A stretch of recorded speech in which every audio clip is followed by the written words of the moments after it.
ஒரு ஹெல்தியான bread sandwich எப்படி செய்யறதுன்னு சொல்லிட்டு பார்க்கலாம். இதுக்கு 3 பெரிய வெங்காயம் எடுத்திருக்கேன்.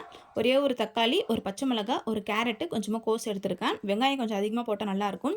இப்போ கடாயில் கொஞ்சமாக எண்ணெய் விட்டு வெங்காயம், தக்காளி, நறுக்கி வச்சிருக்க பச்சை மிளகாய் போட்டு கொஞ்சமாக உப்பு, மஞ்சத்தூள் போட்டு நல்லா வதக்கிக்கலாம். வதங்கினதுக்கப்புறமா நான் வந்து மிளகாத்தூள் 1 ஸ்பூன் போட்டிருக்கேன். கொஞ்சமாக கறி மசாலா, கொஞ்சமாக சிக்கன் மசாலா போட்டிருக்கேன். மசாலா பச்சை வாசனை போனதுக்கப்புறமா நம்ம துருவி வச்சுருக்க கேரட்டும் கோஸும் போட்டுக்கலாம். நல்லா வதக்கி விடுங்க. லைட்டாக தண்ணி தெளித்து மூடி வச்சு வேக வச்சுக்கலாம். இப்போ ப்ரெட்டை வந்து ரோஸ்ட் பண்ணி எடுத்துக்கலாம். நான் வந்து தோசைக்கல் வச்சு கல் நல்லா சூடானதுக்கப்புறமா பட்டர் தடவி ப்ரெட்டு வச்சு 2 பக்கமும் ரோஸ்ட் பண்ணி எடுத்துக்கோங்க. இப்போ ஸ்டஃபிங்கும் ரெடி ஆகிடுச்சு.